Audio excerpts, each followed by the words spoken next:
रामपुर नामक गांव में रमेश नाम का एक गरीब लकड़हारा रहता था। रमेश बेचारा बहुत गरीब लकड़हारा था।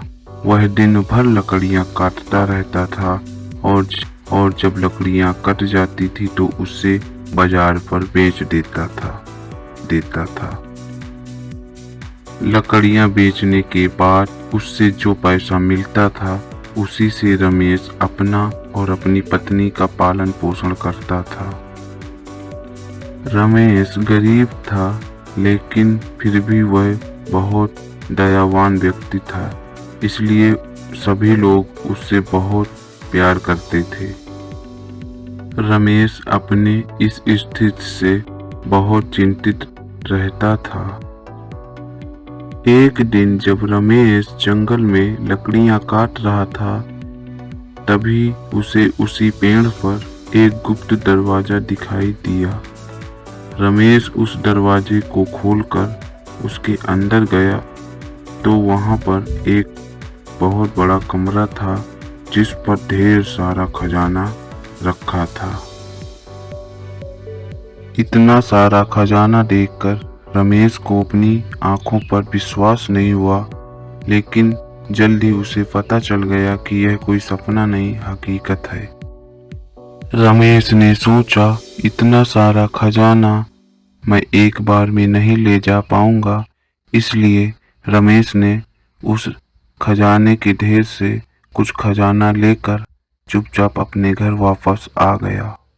रमेश की पत्नी उस खजाने को देखकर बहुत खुश हुई और बोली, यह आपको कहाँ से मिला है? फिर रमेश ने सारी घटनाक्रम अपनी पत्नी को बता दिया।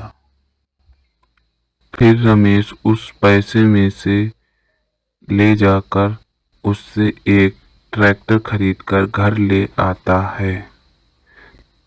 ट्रैक्टर को देखकर उसकी पत्नी बोलती है, इस ट्रैक्टर का क्या करोगे आप? रमेश बोला, जब तुम्हें पता ही नहीं तो बीच में बात क्यों बोलती हो?